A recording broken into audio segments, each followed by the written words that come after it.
Marcus Thompson was just 17 years old when his father walked out of their small apartment in Detroit, Michigan, leaving behind nothing but a crumpled note on the kitchen table and a mother who had to work 3 jobs just to keep the lights on. And Marcus felt his entire world collapse around him like a building crumbling to dust, because the man who was supposed to teach him how to be strong had abandoned him without even saying goodbye. And in those dark months that followed, Marcus found himself sinking deeper and deeper into a pit of depression, gaining weight, skipping school, and spending his days locked in his room playing video games while eating junk food because food became his only comfort, his only escape from the reality that he was now the man of the house at an age when most kids were worried about prom dates and football games. But everything changed on a cold February morning when Marcus caught a glimpse of himself in the bathroom mirror and saw a person he did not recognize.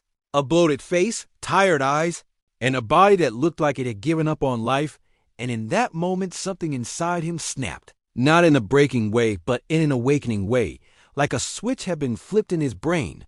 And he remembered something his grandfather had told him before he passed away, that a man is not defined by the people who leave him, but by the strength he builds when everyone is gone. So Marcus made a decision that would change the entire trajectory of his life.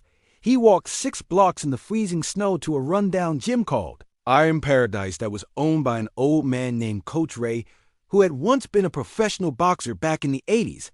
And when Marcus walked through those rusty doors with no money in his pocket and tears frozen on his cheeks, Coach Ray looked at him and saw something familiar. He saw pain. He saw hunger. And most importantly, he saw potential. So instead of turning the broke teenager away, Coach Ray handed him a mop and said, "You clean this gym every morning before school and every evening after school, and in return, I will teach you everything I know about building not just a strong body, but a strong mind." And Marcus accepted without hesitation because he had nothing left to lose and everything to gain. So for the next 3 years, Marcus became a ghost in that gym, arriving at 4 in the morning before the sun even thought about rising, mopping floors, cleaning equipment, organizing weights, and then training like his life depended on it, because in many ways it did. The first few months were absolutely brutal, and there were countless times when Marcus wanted to quit because his muscles screamed in agony and his lungs burned like they were filled with fire. But every time he thought about giving up, he would picture his father walking out that door, and he would channel all that anger, all that pain, all that abandonment into one more rep, one more set, one more mile on the treadmill. And slowly but surely his body began to transform. The fat melted away and was replaced by muscle. His posture straightened. His confidence grew, and the boy who once hid from the world began to walk with his head held high. But Coach Ray taught him something far more valuable than physical strength. He taught him that the gym is a metaphor for life, that every heavy weight you lift is like a problem you overcome, that every muscle that tears and rebuilds comes back stronger, just like the human spirit, that discipline is the bridge between goals and accomplishments, and that the only person you are competing against is the version of yourself from yesterday. These lessons became Marcus's religion, and the gym became his church. And by the time he graduated high school, something miraculous had happened. This abandoned boy from Detroit had earned a full athletic scholarship to the University of Michigan.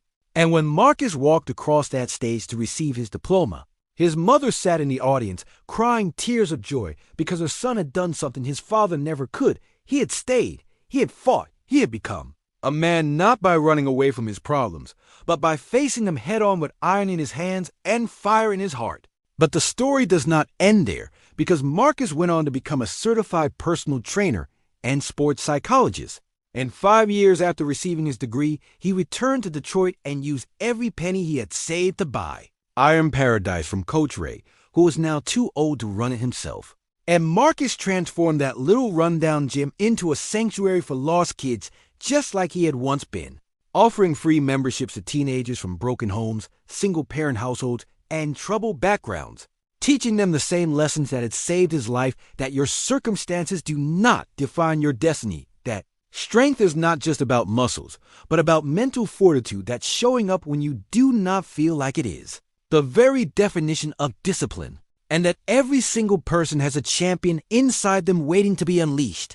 And today Marcus Thompson is 42 years old, and his gym has helped over 3,000 young men and women transform their lives, many of whom have gone on to become doctors, lawyers, teachers, and entrepreneurs. All because one broken boy refused to let his pain destroy him and instead used it as fuel to build something beautiful. And if you ever visit Iron Paradise in Detroit, you will see a sign hanging above the entrance that Marcus put up himself 20 years ago.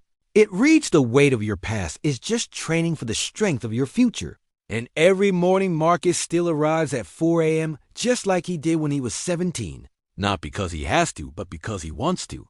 Because the gym saved his life, and now he spends every day returning the favor, proving that sometimes the greatest victories are not won on stages or in arenas, but in small, sweaty rooms where broken people decide they are tired of being broken, where they pick up the weight of their trauma and transform it into the muscle of their triumph. And that, my friends, is the true meaning of strength.